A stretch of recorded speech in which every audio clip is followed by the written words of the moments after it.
Hi, this is Steve, and this is my latest project. This sled has been sitting for a while. This is a fishing boat for freshwater ways. You know, it drafts 6 inches of water when it's on the full move, which it moves really well.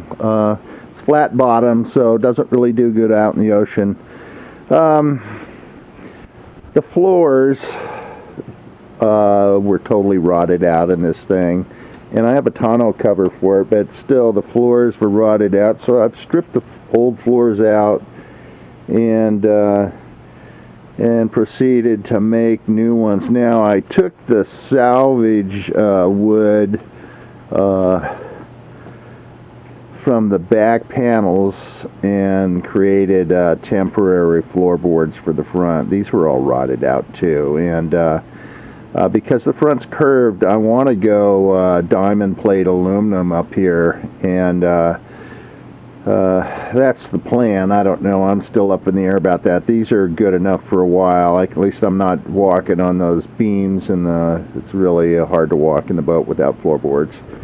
And now I'm going to move around here and show you these are the finished results of all my labors for the last week. These are the replacement rear cockpit floorboards, and 3/4 inch marine, and the gray side is actually the underneath. That's a marine oil-based paint, and then the edges here were resined and then hit with paint, so they've got a couple coats, and then the top side is been fiberglassed, and I've just the last couple days sanding this down. Now if I was going to paint the tops, I'd probably do another coat of resin and maybe even a gel coat, but I'm not going to on these. I'm going vinyl. I'm gonna put a vinyl floor covering over them,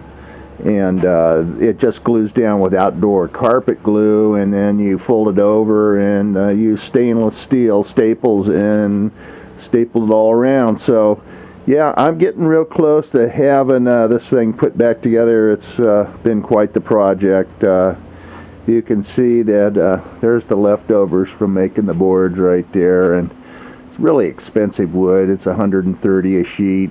So but I'm going to post this. Anybody else that's considering, there's all kinds of ways to do this.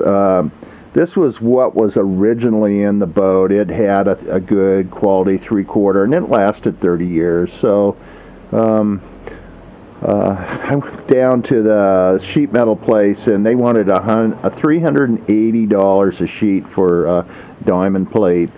And so that was 1/8 inch, and I scratched that idea and went for the wood. So getting close to having it done. I can't wait to get the vinyl on it and get these panels back in the boat. And then the next part of this starts. I have to repaint the interior of the boat, and that's a whole nother crazy deal, using the Zolatone paint and the prime it, Zolatone, and a lot of prep work before that. So anyway, over and out. I thought I'd just share this latest project and how we're moving along here. Thanks, bye.